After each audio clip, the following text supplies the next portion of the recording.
نوجوان بچوں کو یہ بھی دیکھا کہ ان کا دل چاہتا ہے کہ مجھے ہر مشورے میں شامل کیا جائے. چونکہ ٹین ایجر ہو جاتے ہیں تو وہ سمجھتے ہیں کہ جی گھر کے مشورے میں میری بات ہی نہیں سنتے، مجھ سے کوئی پوچھتا ہی نہیں. یا چھوٹا کہتا ہے جی بڑے بھائی سے تو پوچھ لیتے ہیں، مجھ سے کوئی پوچھتا ہی نہیں. یہ عمر ہی ایسی ہے کہ اس عمر میں بندہ چاہتا ہے کہ یا تو میری بات مانی جائے، اگر مان لو تو بچے کے اندر احساس برتری آ جائے گا، وہ یہ سمجھے گا کہ بس میری ہی بات مانی جاتی ہے، میں سپیریئر ہوں دوسروں سے. اور اگر نہ مانی جائے تو اس میں احساس کمتری آ جاتا ہے، ڈپریشن کا شکار. تو دونوں باتیں عجیب. اس میں تحمل مزاجی کام آتی ہے کہ ماں باپ عقل مندی کے ساتھ بچے کو ڈیل کریں، نہ اس میں احساس برتری پیدا ہونے دیں، نہ اس میں احساس کمتری پیدا ہونے دیں. کیونکہ عمر ایسی ہے کہ فوراً غصہ آتا ہے، اور نوجوان بچوں کو جب غصہ آتا ہے تو لگتا ہے کہ کہیں سے کوئی سیلاب آ گیا ہے. اسی وقت ایک دوسرے سے جدا ہونے کی باتیں کرتے ہیں، گھر سے نکل جانے کی بات کرتے ہیں، بس مرنے مارنے پہ تل جاتے ہیں. ان کا غصہ ان کے کنٹرول میں ہی نہیں ہوتا. اب ان نوجوان بچوں سے یہ پوچھا جائے کہ آپ کو کس نے پال پوس کر بڑا کیا، تو جواب ملے گا ماں باپ نے. بھئی ماں باپ کے ساتھ بڑے بہن بھائیوں کا بھی تو حصہ ہے، انہوں نے بھی تو ماں باپ کا ساتھ دیا. چھوٹے ہوتے ہیں تو بڑی بہن ماں کی طرح اس کا خیال رکھتی ہے. رشتہ دار جو قریبی ہوتے ہیں وہ مورل سپورٹ دیتے ہیں. خالہ پھپھو اور اس قسم کے جو رشتے ہوتے ہیں ان کی مورل سپورٹ ہوتی ہے. تو بچے خود بخود پل کے جوان نہیں ہو جاتے، ان کے بڑے اور جوان ہونے میں قریب کے لوگوں کا حصہ ہوتا ہے. تو جب چھوٹے تھے ہر کام میں محتاج تھے، تب آخر کسی نے تمہارا خیال رکھا نا. تمہاری ماں راتوں کو جاگتی تھی، اس نے بچپن میں ولادت کے بعد سلیپ لیس نائٹس گزاری کہ سال 2 سال تک بچے عام طور پہ راتوں کو جاگتے ہیں، روتے ہیں. ماں تھکی ہوئی بھی ہو تو اس کو بچے کی خاطر جاگنا پڑتا ہے. اور جو چھوٹے بچے ہیں ان کی تو ہم نے عجیب عادت دیکھی، اللہ کے فضل سے پورے دن وہ سوتے ہیں، اور جب رات ماں باپ کے سونے کا وقت ہوتا ہے اس وقت وہ جاگتے ہیں.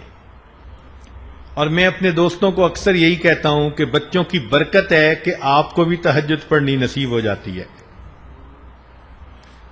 تو ماں باپ نے بھی تو آخر جاگ کے راتیں گزاری نا زندگی کی. پہلے بچے کو کھلایا بعد میں ماں نے کھایا، پہلے بچے کو پلایا بعد میں بچے نے پیا، بعد میں ماں نے پیا، پہلے بچے کو سلایا اور بعد میں ماں جا کر سوئی. قربانی تھی نا اس کی.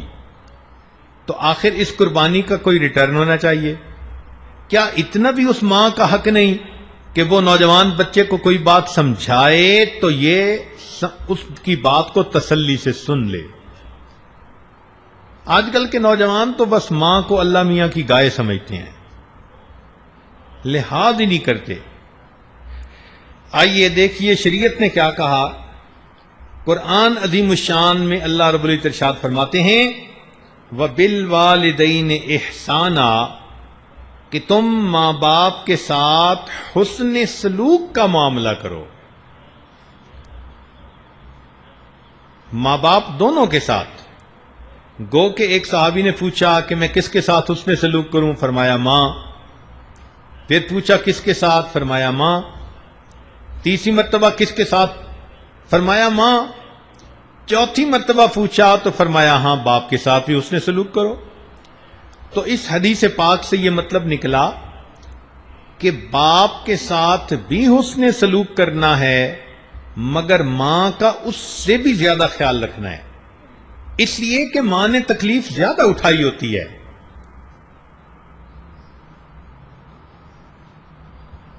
ایک سال تو اس نے پیٹ میں اٹھایا ہوتا ہے، پھر اس کے بعد 2 سال اس نے گود میں اٹھایا ہوتا ہے، ہر وقت بچے ہی میں مصروف ہوتی ہے۔ 24 گھنٹے کی خادمہ، کوئی ڈیوٹی تھوڑا ہوتی ہے کہ 8 گھنٹے میں بچے کو اٹینڈ کروں گی اور پھر میں بری، نہیں، ماں باپ تو 24 گھنٹے اس کے لیے ہیں۔ بلکہ پہلے وقتوں میں جب آج کل کے ڈائپر نہیں ہوتے تھے اور بچے رات کو سوئے ہوئے سردی کے موسم میں اپنے بستر پر پیشاب کر دیتے تھے، تو ہم نے ایسی مثالیں بھی سنی کہ ماں بچے کو خشک بستر پر لٹا دیتی تھی اور گیلے بستر پر خود لیٹ جاتی تھی۔ اللہ اکبر کبیرہ۔ ہمارے قریبی رشتہ داروں میں ایک بچی نے نیت کر لی کہ اللہ نے مجھے بیٹا دیا ہے، میں اس کو ہمیشہ باوضو دودھ پلاؤں گی۔ اللہ اکبر کبیرہ۔ ہم نے جو اس بچی کو دیکھا، اتنا مجاہدہ، حیران رہ گئے، اس لیے کہ مدر فیڈنگ خود کرتی ہے، اور اس نے کہا کہ میں نے نیت کی ہوئی ہے کہ باوضو پلاؤں گی۔ اب ہر وقت تو وضو نہیں رہتا، چلو دن میں تو گزارا ہو جاتا ہے، سردی کی راتوں میں بچے کو دودھ پلایا اور پلا کے وہ بیچاری لیٹی، اور 5 منٹ اس کی آنکھ لگی کہ بچہ پھر رونے لگا۔ اب گرم بستر میں سے اٹھ کے وہ جائے اور باتھ روم میں وضو کر کے پھر آ کے پلا رہی ہے، پھر بچے کو فیڈ دی، اور ابھی آدھا گھنٹہ بچہ نہیں سویا تھا کہ پھر رونا شروع کر دیا۔ اللہ کی شان، بچی کو پھر وضو کے لیے جانا پڑا۔ ایک رات میں وہ بچی 15 دفعہ جا کر وضو کر کے آتی۔ سوچیں وہ بچی رات کو کیا سوتی ہوگی۔ سفر میں بچہ رو رہا ہے اور بچی کا اس وقت وضو نہیں، اب جی کہیں وضو کی جگہ تلاش کرو۔ اب بچی کے لیے سفر میں وضو کی جگہ کتنا مشکل کام۔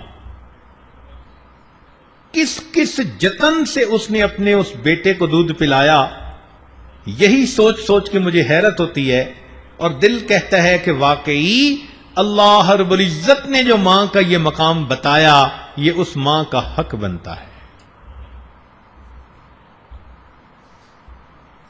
اسی لیے حدیث پاک میں آتا ہے کہ اللہ رب العزت شب قدر کے اندر بڑے بڑے گناہگاروں کی مغفرت فرما دیتے ہیں۔ جو ماں باپ کا نافرمان ہوتا ہے، شب قدر میں بھی اللہ اس کی مغفرت نہیں فرمایا کرتے۔ نبی علیہ الصلوۃ والسلام کی خدمت میں ایک صحابی آئے اور کہنے لگے، اے اللہ کے نبی، مجھ سے بڑا گناہ سرزد ہو گیا۔ نبی علیہ السلام نے فرمایا، جاؤ اپنی ماں سے دعا کروا لو۔ اس نے کہا، اے اللہ کے نبی، میری ماں تو فوت ہو چکی۔ فرمایا، جاؤ تمہاری خالہ ہے کہ جی وہ زندہ ہے۔ فرمایا، جاؤ خالہ سے دعا کروا لو، اللہ تمہارے بڑے گناہ کو بخش دیں گے۔ سوچئے، جب کبیرہ گناہوں کو اللہ ماں کے ہاتھ اٹھنے پر معاف فرما دیتے ہیں، تو اللہ کے ہاں ماں کا کیا مقام ہوگا۔